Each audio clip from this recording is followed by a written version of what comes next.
करता अभयचे जांभूळयुक्त जंबवासव, मधुमेहींसाठी संजीवनी।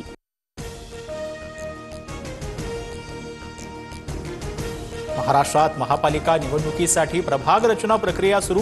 4 सदस्यीय प्रभागांना प्राधान्य। मुंबई महापालिकेची प्रभाग रचना जैसे थे, इतर महानगरपालिकांची प्रभाग रचना बदलणार। फुटीची चिंता नको, जनतेशी बांधिलकी ठेवा। शरद पवारांकडून तूर्त एकत्र न येण्याचे स्पष्ट संकेत, तर भूमिका मांडण्यास आपण खंबीर म्हणत दादांनी स्वतःच्या प्रवक्त्यांना सुनावले।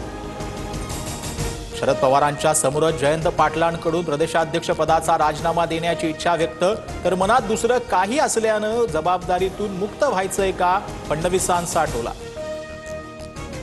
जबाबदारीतून मुक्त करण्याची जयंत पाटलांची मागणी शरद पवारांकडून मान्य।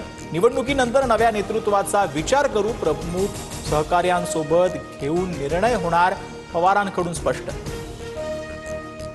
निधीचे पैसे मी काय खिशात घेऊन बसलोय का, आरोपांवरून अजितदादांची शिरसाट आणि हाकेंना सुनावलं, तर सामाजिक न्याय विभागाला मागील अर्थसंकल्पापेक्षा 41% निधी वाढवून दिल्याचंही स्पष्टीकरण।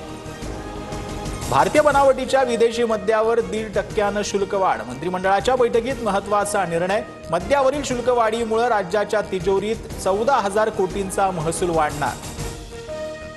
भाडेवाढ न करता सर्व लोकल एसी करण्याचा प्लान तयार। गर्दी टाळण्यासाठी सरकारी कार्यालयाच्या वेळेत बदल करता येईल का, यासाठीही प्रयत्न।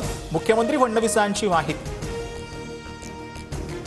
मनसेच्या प्रकाश महाजनांकडून राणे पिता पुत्रांना थेट शड्डू ठोकत चॅलेंज, तर महाजनांमध्ये काय दम आहे ते मी बघेन। महाजनांच्या आव्हानाला नारायण राणेंचं प्रतिआवाहन। कल्याणमध्ये 2 दिवसांपासून पाणी पुरवठा बंद। कॉन्क्रीटच्या रस्त्याखाली जलवाहिनी फुटल्यानं दुरुस्ती सुरू। अघोषित पाणीबाणीमुळे नागरिक त्रस्त। महाराष्ट्रात नव्या 89 कोरोना रुग्णांची नोंद। मुंबईत सर्वाधिक 32, पुण्यात 23, तर ठाण्यात 3 रुग्णांची भर। राज्यात सध्या 615 सक्रिय रुग्ण।